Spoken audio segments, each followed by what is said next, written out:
Medidas de tendencia central en lista. Las medidas de tendencia central, que son la media, la moda y la mediana, se obtienen de la siguiente forma. La media o promedio es la suma de todos los datos entre el total de datos. La moda es el dato que tiene mayor frecuencia o mayor número de repeticiones. Y la mediana es el dato que se encuentra en medio. Vamos a tomar como ejemplo una encuesta a 20 alumnos, a los cuales se les preguntó el número de horas semanales que dedican al estudio, que se representa con una E, y el número de horas semanales que ven televisión, que se representa con una letra T.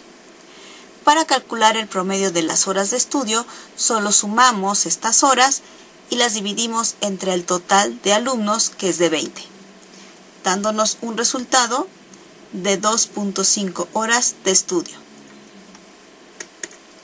Inténtalo con el cálculo del promedio de las horas que ven televisión. El resultado debe de darte 6. Varianza es la diferencia que existe entre la media y cada dato. Vamos a tomar el ejemplo de la página de Disfruta las Matemáticas, en el cual se presentan a 5 caninos y se representa la media con una línea verde y con una línea roja la altura considerada para cada canino, tomando en cuenta su columna vertebral. Ahora lo que sigue es ver qué pasa con las diferencias entre la media y la altura de cada uno de los perros. Así tenemos la altura como nuestra variable X,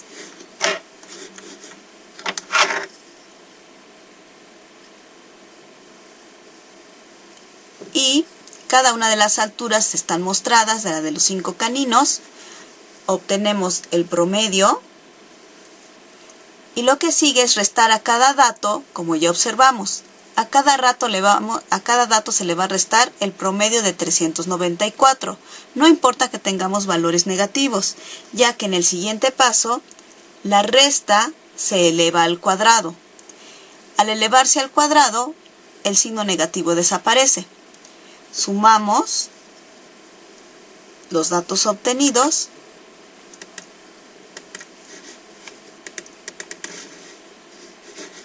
y seguimos con el cálculo ya de la varianza. Lo único que basta es que la suma que acabamos de obtener se divida entre los 5 canes que tenemos, dándonos un valor de 21.704. La desviación estándar, que se representa con la letra sigma solamente, ya sin el cuadrado, es la raíz de la varianza, ya que la varianza es tan grande que no puede ser un valor práctico para manejarlo. Sin embargo, al tener la raíz, obtenemos un número más práctico, en este caso 147. Quiere decir que del promedio hacia arriba y hacia abajo podemos aceptar al 147. Pero si alguien se sale del promedio más 147 o menos 147, no es un dato confiable, como son las alturas anormales del Rottweiler y del Dachshund. Como podemos observar en la siguiente gráfica, los 2 perros antes mencionados están fuera de un rango de confianza. Ahora calcula tú las desviaciones estándar del ejemplo de los estudiantes. La respuesta para las horas de estudio es de 1.73 horas. La respuesta para las horas de televisión es de 2.079.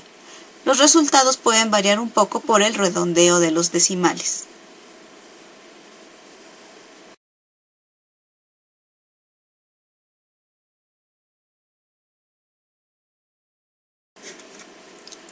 La moda es el valor con mayor frecuencia. Para los datos de nuestro ejemplo, podemos obtener una tabla de frecuencias. La tabla de frecuencias se obtiene delimitando cada uno de los datos mencionados en la encuesta. Es decir, de horas de estudio tenemos desde 0 horas, 1, 2, 3, 4, 5 y hasta 6 horas de estudio. ¿Cuántas personas tienen 0 horas de estudio? 2. ¿Cuántas personas tienen 1 hora de estudio? Tenemos a 5, que son las que estamos mostrando en la encuesta. ¿Cuántas personas dedican 2 horas de estudio? 4 y así sucesivamente. Si observas la tabla de frecuencias, nos damos cuenta que la moda es aquella que tiene 5, la más alta, es decir, la moda es 1 hora de televisión a la semana.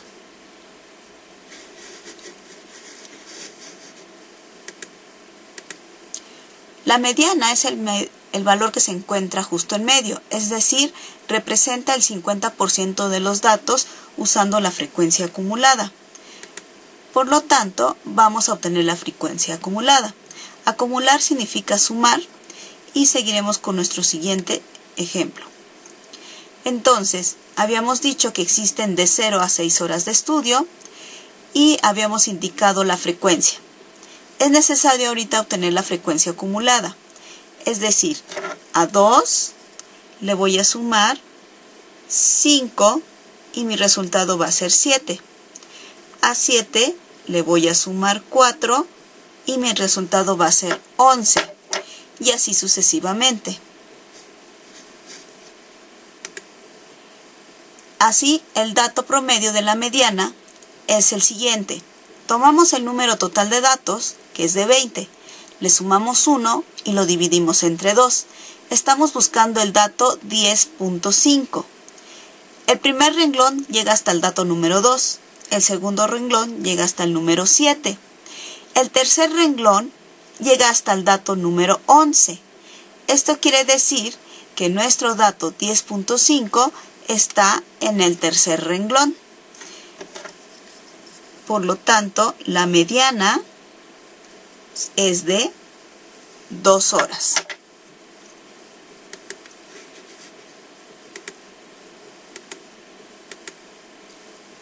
Bueno, ahora es necesario representar nuestros datos que hemos estado trabajando. Empezamos con el polígono de frecuencia. El polígono de frecuencia considera en el eje X a nuestros datos, es decir, la hora de 0 a 6. Y en el eje Y a la frecuencia o número de repeticiones de cada dato. Y lo único que tienes que hacer es localizarlos en forma de coordenada y unirlos para obtener la siguiente forma. Un histograma, en cambio, considera a cada uno de los datos como el punto de en medio de una barra. Quiere decir que el ancho debe de ser igual en todo el eje X y en medio va a estar nuestro dato. Y el eje Y va a seguir representado por la frecuencia. Solo que ahora de que tenemos son barras. En cada barra en medio está nuestro dato. La ojiva es otra gráfica, pero esta sigue considerando en el eje X los datos y en el eje Y la frecuencia acumulada. Igual se localizan como una coordenada, pero al final se unen y generalmente se obtiene una curva ascendente. Así sabes si lo hiciste bien o lo hiciste mal.